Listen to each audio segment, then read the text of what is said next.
శ్రీవల్లి భాగ్యంతో మాట్లాడుతున్న మాటలు విని శ్రీవల్లిని పోలీసులతో అరెస్టు చేయించిన రామరాజు. ఇదంతా ఎలా జరిగిందో వీడియో ద్వారా చూసేద్దాం. ఎక్కడ వీడియోని స్కిప్ చేయకుండా చివరి వరకు చూడండి, పూర్తిగా మీకు అర్థమవుతుంది.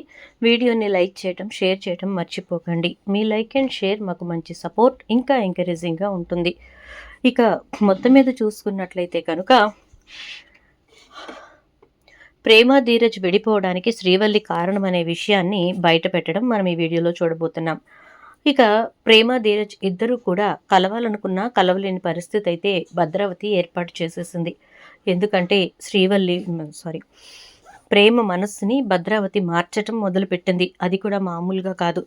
ఒక రకంగా ప్రేమ అంతట ప్రేమే. ఇక నేను ఎప్పటికీ ధీరజ్తో మాట్లాడకూడదు అని చెప్పని అనుకునేలాగా ప్రేమ మనస్సుని మార్చటం మొదలుపెట్టింది.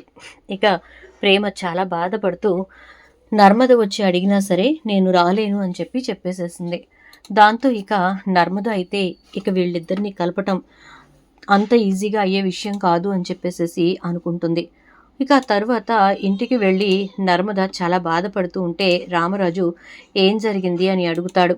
అడిగేసరికి ఇక నర్మద, మావయ్య గారు, నేనైతే నా వంతుగా ప్రయత్నం చేశాను, కానీ ఎక్కడా కూడా ఆ ప్రయత్నం ఫలించేటట్టు కనిపించట్లేదు అని అంటే, ఇక అప్పుడు రామరాజు అయితే, అంటే ఏంటమ్మా, ఇప్పుడు వాళ్ళిద్దరూ ఇక కలిసే పరిస్థితి లేదా అని అడుగుతాడు. లేదు మావయ్య గారు, నాకు తెలిసినంత వరకు అది జరిగేటట్టు కనిపించట్లేదు.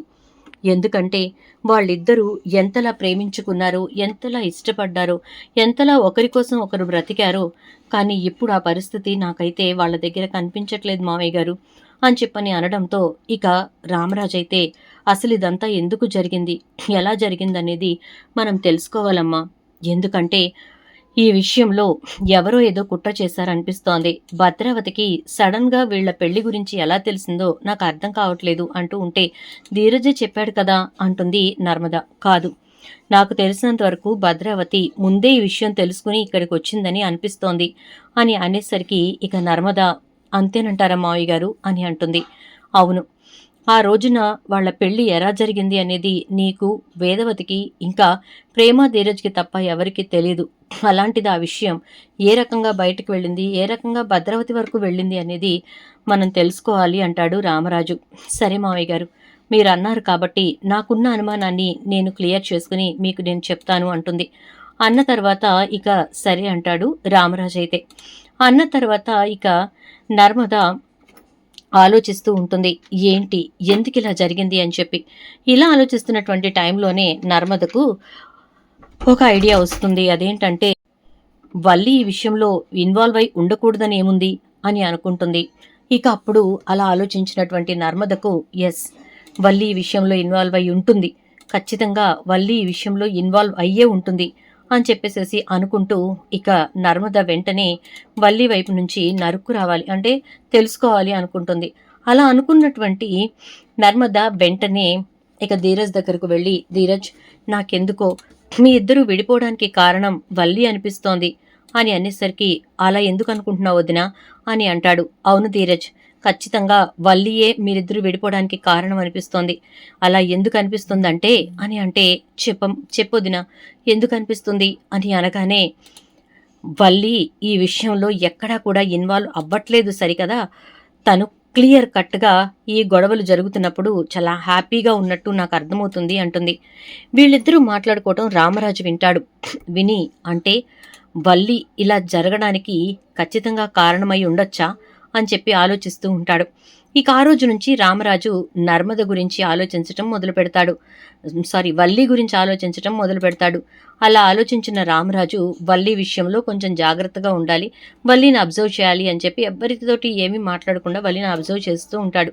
ఒక రోజున వల్లి అయితే ఇంట్లో హాస్పిటల్కి వెళ్లే పనుంది, ఒంట్లో బాగాలేదని చెప్పి డైరెక్ట్గా వాళ్ళ అమ్మోళ్ళ ఇంటికి బయలుదేరుతుంది. వల్లి అలా వెళ్ళడాన్ని చూసినటువంటి రామరాజు అక్కడికే వెళ్ళుంటుందా లేదా అని చెప్పి డౌట్ వచ్చి వెనకే వెళ్తాడు. వెళ్ళేసరికి అక్కడ రామరాజు క్లియర్గా చూస్తాడు వల్లి డైరెక్ట్గా వాళ్ళ అమ్మ వాళ్ళ ఇంటికి వెళ్ళడం. అలా వెళ్ళడంతో ఇక అది చూసినటువంటి రామరాజు షాక్ అవుతాడు. ఇదేంటి, మాకేమో ఇలా చెప్పింది, ఇప్పుడేమో వాళ్ళ అమ్మ వాళ్ళ ఇంటికి వెళ్ళింది అని చెప్పేసి అనుకుంటూ నిదానంగా వెళ్ళి ఇక వాళ్ళు మాట్లాడుకుంటుంది వింటూ ఉంటాడు. వెళ్ళడమే వల్లిని భాగ్యం గట్టిగా పట్టుకొని, సాధించేశావే కూతురా, మొత్తానికి ఆ ఇంట్లో అగ్గి పెట్టేశావు అని చెప్పని అంటూ, నీ కాపురం కూల్చిన వాళ్ల కాపురాన్ని తీసేశావు, చాలా సంతోషంగా ఉంది అంటూ ఉంటే, అవునమ్మా, నా కాపురం కూల్చారు, నేను చేసిన తప్పుల గురించి నా దగ్గర బయట పెట్టారు, అలా బయట పెట్టిన వాళ్ళని నేనెలా వదులుతానమ్మా అని చెప్పని అనేసరికి, అదే కదా, ఎందుకు వదలాలి అసలు అని చెప్పని అంటుంది.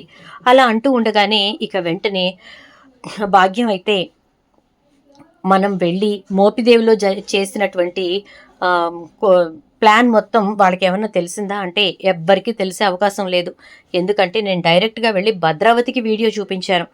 అసలు నేను వెళ్ళిన విషయం కూడా ఎవ్వరికీ తెలీదు. ఇంకా అటువంటప్పుడు ఎవరికైనా మన ప్లాన్ ఎలా తెలుస్తుంది అని అంటే, నాకు నిజంగా ఆ రోజు మోపిదేవి వెళ్ళటానికి రూపాయి చేతిలో లేదు. మీ నాన్న గనక రైస్ మిల్ దగ్గర నుంచి డబ్బు తీసుకురాకపోయి ఉంటే ఇక అంతే సంగతులు. నీ కాపురం నిలబడాలంటే వాళ్ళందరూ ఇంట్లోంచి పోవాలి. ప్రేమ దాని పుట్టింటికి పోయింది కదా, తర్వాత నర్మదని తోలే, అది కూడా పోయిందనుకో, ఇక ఆ ఇంట్లో నీదే రాజ్యం అవుతుంది. వేదవతి మెమ్మెమ్మె బెబ్బెబ్బె అయిపోతుంది. ఎందుకంటే రామరాజు ఇప్పుడు ఎలాగూ వేదవతిని అసహించుకుంటున్నాడు. అదే మామూలుగా ఈ విషయం తెలుసుంటే ఒక ఆడపిల్ల జీవితాన్ని నిలబెట్టావని చెప్పని అనుండేవాడు. కానీ ఆ భద్రవతి వాళ్ళు అంత గొడవ చేశారు కదా, ఆ గొడవ మూలాన తెలియడంతో ఖచ్చితంగా ఎప్పటికీ రామరాజు ఆ వేదవతితో మాట్లాడాడు సరికదా, వాళ్ళిద్దరి మధ్యన కూడా అగ్గిపుల్లేస్తే బగ్గుమంటుంది. కాబట్టి ఆ ఇంట్లో ఏ జంట కలిసి ఉండదు. మీరిద్దరూ ఎప్పుడైతే సంతోషంగా ఉండాలి అంటే ఖచ్చితంగా ఆ జంటలన్నీ విడిపోవాలి. వాళ్ళని కలిపే ప్రయత్నం చేద్దాం బావా అంటూ నువ్వు చందుతో మాటలు కలుపు, అప్పుడు చచ్చినట్టు నీ మొగుడు నీ గుప్పెట్లోకి వస్తాడు అని అంటుంది. అవునమ్మా, నిజమే నువ్వు చెప్పింది, అలాగే చేసి తీరుతాను అని చెప్పని అంటుంది. ఇక వల్లి అయితే ఇదంతా విన్నటువంటి రామరాజు ఒక్కసారిగా షాక్ అవుతాడు. ఇక చందు దగ్గరికి వెళ్తాడు. వెళ్ళి, నీ కాపురం ఎందుకు కూలిపోయింది, ఎందుకు మీ ఇద్దరి మధ్యన సఖ్యత లేదు అంటే, ఎవరు చెప్పారు నాన్న అంటే, నాకు నిజం కావాలి చెప్పు అంటాడు. అనేసరికి ఇక వెంటనే చందు అయితే జరిగింది మొత్తం చెప్తాడు. వల్లి వాళ్ళు ఎంత ఫ్రాడ్సో చెప్తాడు. అది విన్నటువంటి రామరాజు ఒక్కసారిగా షాక్ అవుతాడు. ఏంటి, ఇంత జరుగుతోందా, ఇంత జరిగిందా, మరి కనీసం నాకెందుకు చెప్పలేదంటే, ఏం చెప్పను నాన్న, ఎలా చెప్పని చెప్పు, ఇలా జరిగింది అని చెప్పి చెప్దామంటే అమ్మ వద్దంది అంటే, ప్రతిదీ మీ అమ్మ ఆపేసి ఇంత దూరం తీసుకొచ్చిందిరా అని చెప్పని అంటూ ఇక ఇంటికొస్తున్న వల్లిని చూస్తూ, ఏమ్మా హాస్పిటల్కి వెళ్ళొచ్చావా అంటే, ఆ మావయ్య గారు వెళ్ళానండి అని చెప్పని అంటుంది. వేదవతి అక్కడి నుంచి చూస్తూ ఉంటే, భుజమా వెళ్ళి కాఫీ పట్రా అని అంటాడు. వల్లి ఒక్కసారిగా షాక్ అవుతుంది. ఇదేంటి ఇంతలోకే మాట్లాడాడు అనుకుంటూ ఉంటుంది. ఇక వేదవతి అయితే షాక్ అయిపోతుంది. ఏంటి ఆలోచిస్తున్నావు, వెళ్ళి కాఫీ పట్రా అని అంటాడు. ఇక కాఫీ తీసుకుని వస్తుంది వేదవతి. కాఫీ తాగుతూ ఉండగా వల్లి లోపలికి వెళ్తుంటే, ఆగమ్మా వెళ్దుగా నాగు అని చెప్పని అని, పెద్దోడా అక్కడ కూర్చో అని చెప్పి అరుగు మీద కూర్చోబెడతాడు. ఇక తర్వాత ధీరజ్ని కూర్చోబెడతాడు. ఇక నా ఫోన్ పట్రా అని చెప్పేసేసి అమూల్యకి చెప్తే అమూల్య తీసుకొస్తుంది. వెంటనే రామరాజు తన ఫోన్లో నుంచి ప్రేమకు ఫోన్ చేస్తాడు. ప్రేమ రామరాజు ఫోన్లోంచి ఫోన్ రావడంతో ఫోన్ లిఫ్ట్ చేస్తుంది. చెప్పండి మావయ్య అని చెప్పని అంటుంది. నీ కాపురం కూల్చింది ఎవరో తెలుసా అని అంటాడు. నా కాపురం ఎవరు కూల్చలేదు మావయ్య, ధీరజ్ మాట్లాడిన మాటలే నన్ను ఇంత దూరం తీసుకొచ్చాయంటే, అసలు ధీరజ్ అలా మాట్లాడడానికి కారణం, అసలు మీ పెద్దత్త వాళ్ళు ఈ ఇంటికి వచ్చి ఇంత గొడవ చేయడానికి కారణం ఎవరో తెలుసా అంటాడు.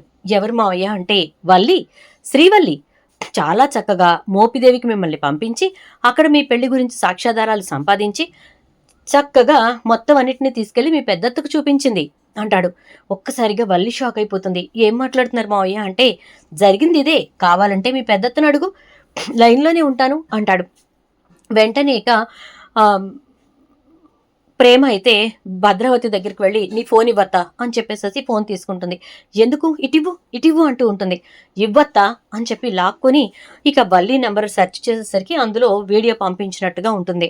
ఒక్కసారిగా షాక్ అయ్యి, అవును మావయ్య వీడియో ఉంది అంటే, అది ఇదంతా చేసింది ఎవరో కాదు, మన శ్రీవల్లి, ఇంకా మీ ఇంట్లో మీ భద్రావతత్తతో పాటు మీ నాన్న కూడా చేతులు కలిపాడు అని అంటే, మా అన్నయ్య నా గురించి ఆలోచిస్తున్నాడు మావయ్య అంటే, మీ అన్నయ్య మారాడేమో కానీ వాళ్ళిద్దరూ కలిసే కదా ఇదంతా చేసిందంటే, అవును మావయ్య నాకు అర్థమైంది, నేను ఇప్పుడే వస్తున్నానని ఇక భద్రావతి చేతిలో ఫోన్ పెట్టి వెళ్ళిపోతుంటే, వెళ్ళకు ప్రేమ అంటూ ఉండేసరికి, ఛీ మీరింత కుట్ర చేస్తారా, నా కాపురం తీయడానికి ఇంత కుట్ర పన్నుతారా అని చెప్పేసేసి మొఖాన చీకొట్టి వెళ్ళిపోతుంది.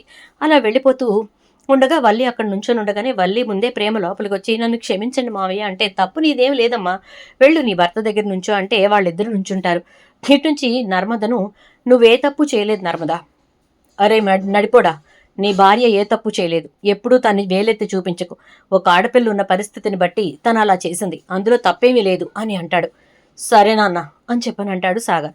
ఇక మీ విషయం పెద్దోడా, నీకు ఆ అమ్మాయితో కాపురం చేయటం ఇష్టం ఉందా లేదా అంటే లేదు నాన్న అంటాడు. ఎందుకు అంటే వాళ్ళు ముందు నుంచి అబద్ధాలే చెప్పారు, మోసాలే చేశారు, వాళ్ళకి లేనివి ఉన్నట్టు చెప్పారు, దాంతోపాటు నా దగ్గరే డబ్బు తీసుకుని నగలు కొనుక్కుని నేను డబ్బు అడిగేసరికి అమూల్యని ఆ ఇంటికి విశ్వకి ప్రేమించమని చెప్పారు అని అనేసరికి అబ్బా ఇది కూడా ఉందా, సరే అయితే అనేసి వెంటనే రామరాజు తనకు తెలిసిన కానిస్టేబుల్కి కాల్ చేసి వల్లి చేసిన మోసం గురించి కంప్లైంట్ ఇవ్వాలంటే వచ్చి రాసి పంపించండి రామరాజు గారు, మేము వచ్చి అరెస్ట్ చేస్తామంటారు, వచ్చి అరెస్ట్ చేయండి నేను రాసిస్తాను కంప్లైంట్ అని చెప్తాడు. దాంతో ఇక వల్లి ఒక్కసారిగా షాక్ అవుతుంది. ఆకాసేపటికే పోలీసులు రావటం, రామరాజు కంప్లైంట్ ఇవ్వటం, ఇక వల్లిని అరెస్ట్ చేసి తీసుకెళ్ళటం జరుగుతుంది. అసలు ఎవరు ఇదంతా జరుగుతుందని ఊహించరు. ఏం జరిగింది అండి, ఎందుకు ఇలా రియాక్ట్ అయ్యారు మీరు, ఎందుకు వల్లిని అరెస్ట్ చేయించారు అని అంటే వాళ్ళ అమ్మతో మాట్లాడుతూ ఉండగా విన్నాను బుజ్జమ్మ, చాలా క్లారిటీగా చెప్తోంది, ఆ కాపురాన్ని కూల్చేశాను, అందరి కాపురాలు కూల్చేస్తానని, మనిద్దరిని కూడా విడదీసేస్తుందట అనగానే షాక్ అవుతుంది బుజ్జమ్మ. చూద్దాం ఏం జరుగుతుందో. వీడియో నచ్చితే లైక్ చేసి షేర్ చేయండి, ఛానల్ సబ్స్క్రైబ్ చేసుకోండి, పక్కనే బెల్ ఐకాన్లో ఆల్ ట్యాప్ చేయండి.